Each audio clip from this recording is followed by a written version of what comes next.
एक समय की बात है, एक राजा की 4 रानियाँ थीं। राजा अपनी चौथी रानी से बहुत ज़्यादा प्रेम करता था। वो उसे सुंदर कपड़े, आभूषण और हर सुख-दुख देती थी। और वो तीसरी रानी से भी बहुत प्रेम करता था। वह उसे गर्व से दूसरों को दिखाता, लेकिन उसे डर था कि कहीं वो किसी और के पास ना चली जाए। और उसकी जो दूसरी रानी थी, वो बहुत दयालु और समझदार थी। राजा जब भी परेशान होता था, वो उसके साथ देती थी और उसको सलाह भी देती, हर मुश्किल समय में उसकी साथ देती थी। और उसकी जो पहली रानी थी, सबसे ज़्यादा वफादार थी। उसने राज्य की देखभाल और हर एक काम में उसने अपना बहुत योगदान दिया। लेकिन राजा ने उसे बहुत कम महत्व दिया और उसका ख्याल भी नहीं रखता था। एक दिन राजा बीमार पड़ा और मृत्यु के घड़ी के समय में पहुंच गया। उसने सोचा, मेरे 4 रानियां हैं, कोई न कोई तो मेरे साथ जाएगी। तब राजा अपनी चौथी रानी के पास जाता है और कहता है, मैं तुम्हें सबसे ज़्यादा प्यार किया और मैंने तुम्हें सजाया भी, संवारा भी।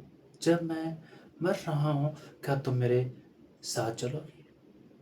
तो उसकी जो चौथी रानी थी, उसने जवाब दिया, उसने कहा, कभी नहीं। फिर वो तीसरी रानी के पास जाता और कहता है, मैंने तुमसे बहुत प्रेम किया है, जब मैं मर रहा हूँ, क्या तुम मेरे साथ चलोगी?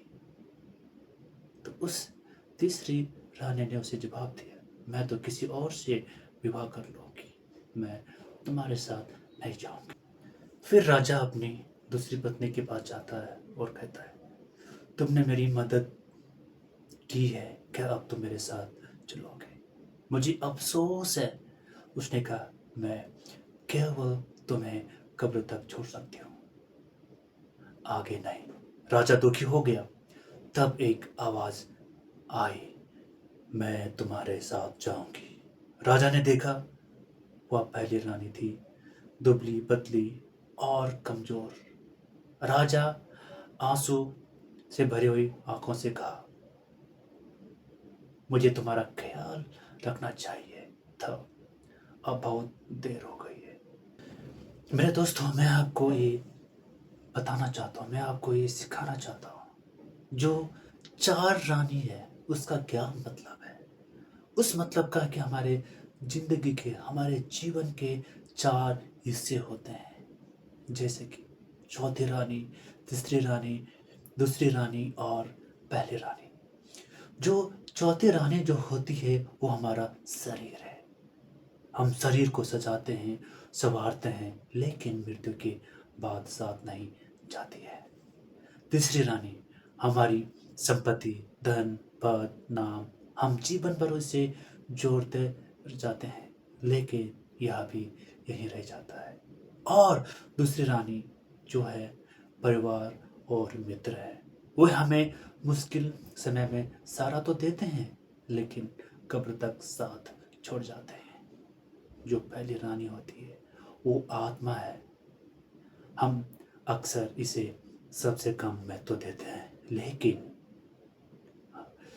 लेकिन यही एक चीज है जो मृत्यु के बाद हमारे साथ साथ रहती है, ये अमर रहती है। मेरे दोस्तों, जो हमारा शरीर है, वो मिट्टी में मिल जाएगा। जो हमारा आत्मा है, वो परमात्मा के साथ चले जाएगा, हमेशा के लिए वो युगानुग रहेगा। लेकिन मेरे दोस्तों, जब ये जीवन हमें मिला है, हमारी ये ज़िंदगी जो हमें मिला है, ये हमें जीना है, हमें उसे अच्छे से हमें उसे जीना है। क्योंकि ये जो हमारा शरीर है, जो मेरा शरीर है, जो आपका शरीर है, एक परमात्मा का एक मंदिर है।